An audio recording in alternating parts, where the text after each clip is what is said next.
Today, I'm taking a look at the Kanto YU4 powered speakers. These are compact bookshelf speakers that promise to give you a full audio setup without needing an external amp or a bunch of gear.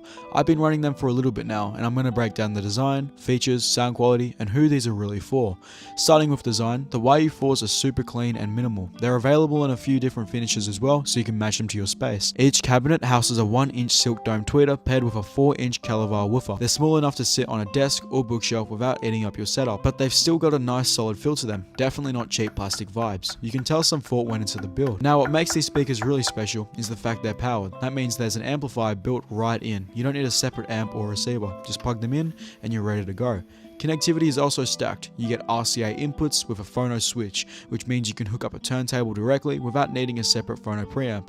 You've got ground terminal as well, so if you're running vinyl, you won't get that annoying hum. On top of that, there's a 3.5mm auxiliary input, 2 optical ports for TV or PC setups, and Bluetooth 4.0 with aptX support if you just want to stream wirelessly from your phone.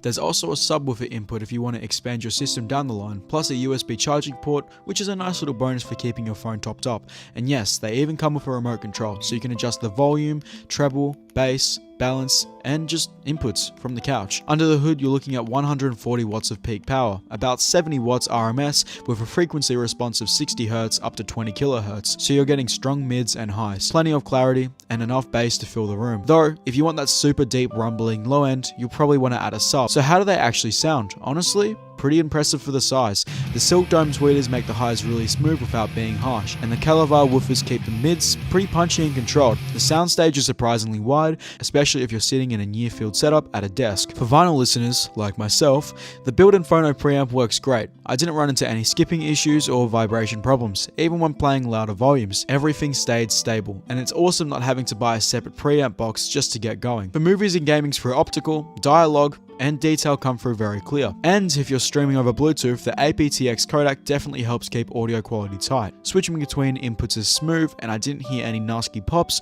or clicks. So who should buy these? If you're looking for a simple all-in-one speaker system that works with pretty much anything you throw at it, turntables, TVs, PCs, phones, the YU4s are a great pick. They're perfect for smaller spaces, apartments, or desk where you want clean sound without a massive setup. If you're a bass head looking for that floor-shaking low end, you'll probably want to grab a subwoofer to pair with them. And if you're an extreme audiophile who's chasing the absolute purest sound, you might still prefer separates, but for the price and convenience, the YU4s really hit a sweet spot. The Kanto YU4 speakers pack a bunch of features, sound great for their size, and keep your setup super clean and simple. Whether you're spinning records, streaming music, or watching movies, they just work. I'd recommend them to anyone who wants a plug-and-play speaker that doesn't compromise on quality. If you enjoyed this quick little review, drop a like, hit subscribe, and let me know in the comments what one you're running right now. And as always, there are links down below if you are interested. Thanks for watching, and I will catch you in the next one. Goodbye.